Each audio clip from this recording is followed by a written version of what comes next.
Our historical works of art auction will be held on the 16th of September. Included in the sale is a very fine selection of landscape and topographical works.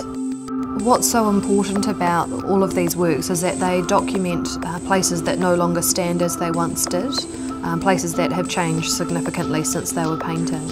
Among the landscape and topographical section of works are pieces by Charles Blomfield, Alfred Sharp, John Bar Clark Hoyt and Christopher Aubrey. The works by Charles Blomfield in the sale document the pink and white terraces which were destroyed by the eruption of Mount Tarawera. Another important work in the sale is Among the Kauri, a watercolour by Alfred Sharp which depicts loggers walking towards kauri trees in the Coromandel at dawn.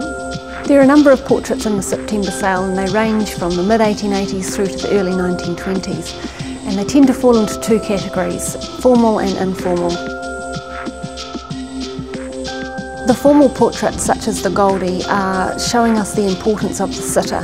We're told this through a variety of clues, including the accoutrements, the feathers, the cloaks, the adornment that they wear, plus the adornment on their skin, their tattoo. With the informal portraits, they're more likely to have been worked up from a series of sketches rather than a formal seated portrait. With portraiture, the very nature of them being recorded points to their importance as a historical record, even when their identity is lost. Included in our forthcoming historical works of art sale are many of New Zealand's early leading modernist painters. Artists such as John Weeks, John Toll and Francis Hodgkins.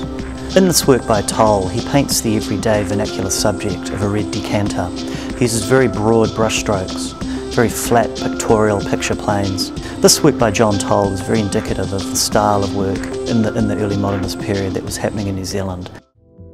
On September the 22nd, in the important works of art sale, we have this fantastic work by Colin McCann titled A Landscape 1959. This painting was painted 1 year after he returned from the US of A, where he was exposed to international masters such as Mark Rothko, Ed Reinhardt, Barnett Newman. In this work, Colin moves away from painting on scrolled canvas works and paints on hardboard. He pours, he pushes the paint. He doesn't mask the paint, he paints freehand in a very loose, organic style. The work takes Colin out of a regionalist or nationalist painter and puts him into sort of universal themes and an international style of painting, an international way of seeing.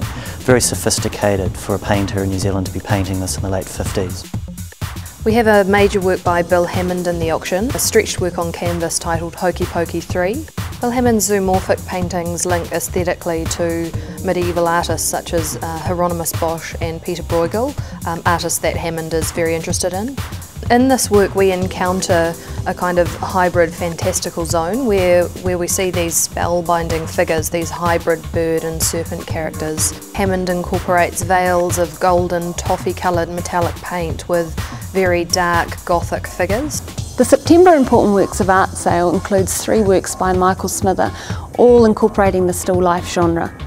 They range from the early boiled egg, coffee and toast through to fern, flat, still life with bananas. All of them incorporate an uncomfortable viewpoint, either very high or very low, and the objects seem about to fall from the surface of the painting. The objects are highly formalised, their relationships are carefully mapped out on the flat picture plane. The early works are disarmingly down to earth and they get progressively more finely finished and tonally modulated. Worldwide, jewellery is becoming a far more acceptable means of investment.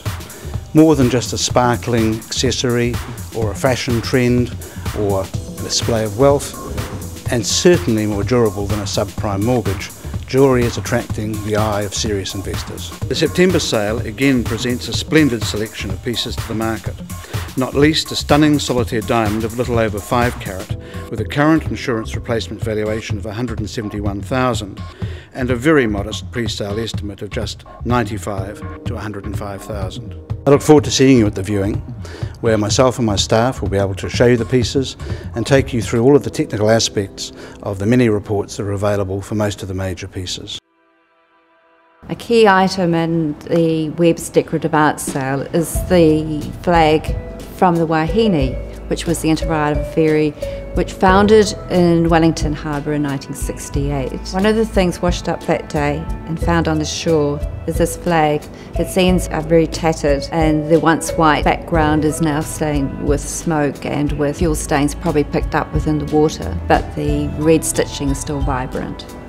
Also in this decorative art sale is an exceptional patu anua from the early contact period when the Maoris first started having more contact with Europeans, and from the latter 19th century a marvellous Manaia supported treasure box with all over carving. We have a rare tabletop by William Surford, and we're very excited about this because the design has not been seen before from the Surford workshop, and it incorporates Maori cherubs overlooking Waitemata Harbours and Rangitoto Island. So he's kept the design very, very simple, as was the taste of the early 20th century.